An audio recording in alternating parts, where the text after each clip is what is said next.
Cameroon strongman Paul Biya wins a seventh term in controversial presidential poll, garnering 71.3% of votes. He has ruled the country since 1982.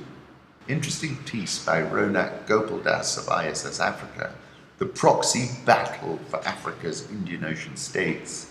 Renowned for sunshine, tourism and beaches, the tiny island nations of Mauritius, Seychelles, Maldives are attracting the attention of foreign powers for vastly different reasons. In recent years, the Western Indian Ocean region has emerged as a new arena for strategic competition between India and China.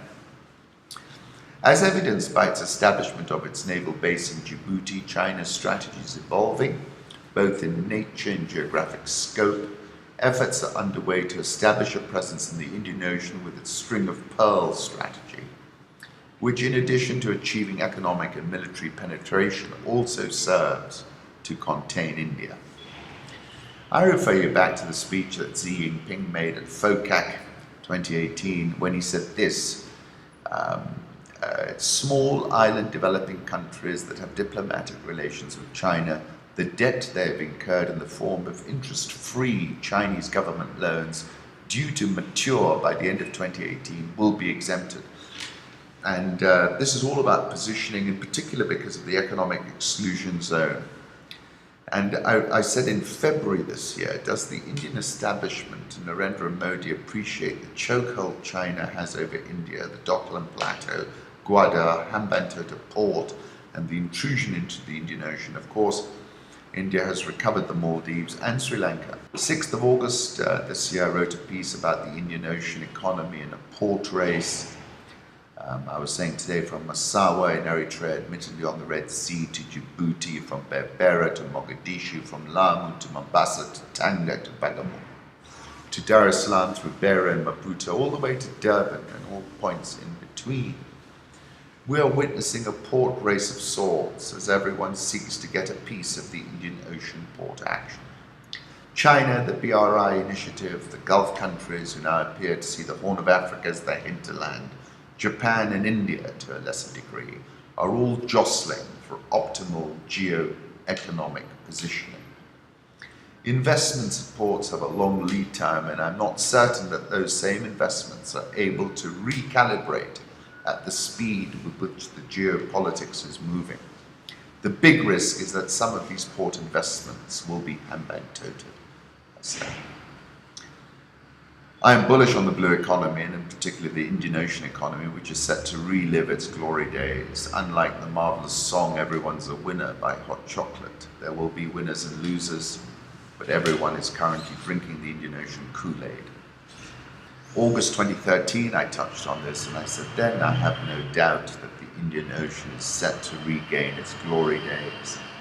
And I was referencing the quote by Professor Felipe Fernandez Amesto about its original glory days, and that was because of the precocity of the Indian Ocean as a zone of long-range navigation and cultural exchange is one of the glaring facts of history, made possible by the reversible escalator of the monsoon.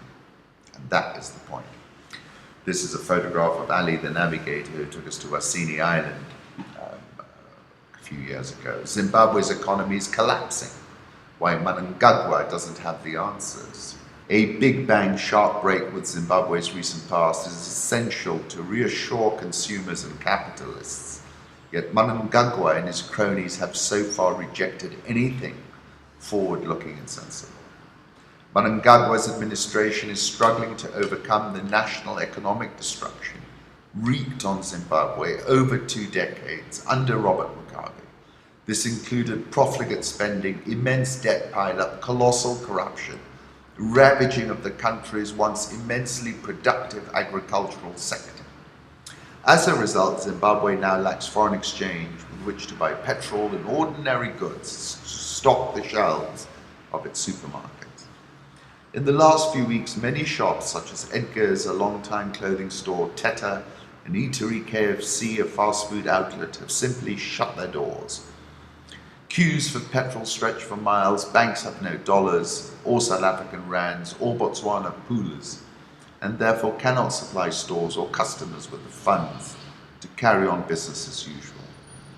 This week, the locally created Zimbabwe bond note, officially supposed to trade 1-to-1 with the US dollar, has traded as high as 10-to-1 on the Harare black market.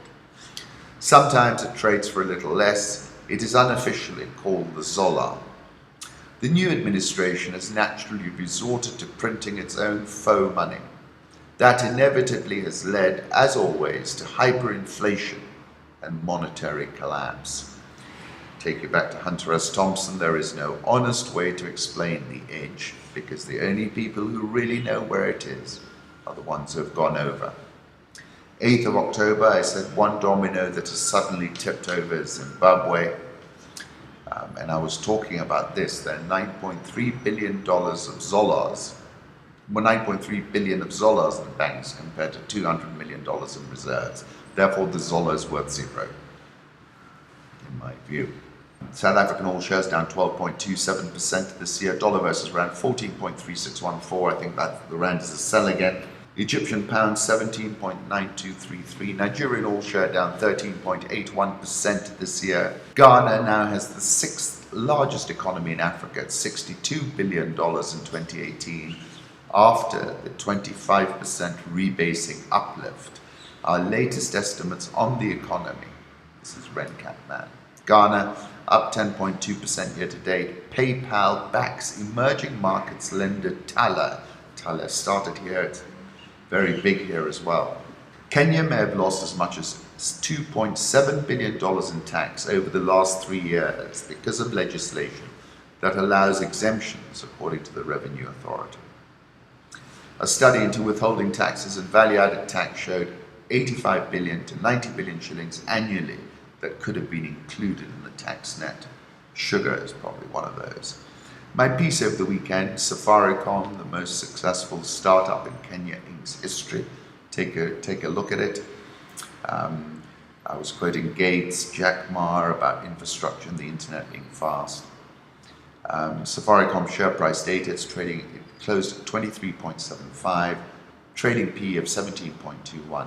Kenya Power closed at a fresh multi-decade low. It's down 55.495% year to date.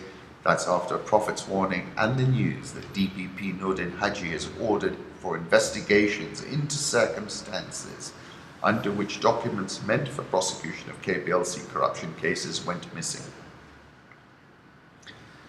That's extraordinary as well. Nairobi oil shares down 14.6% year to date. Bank Kalele tweeted this million tourist story. NSE 20 is down 24.49% year to date.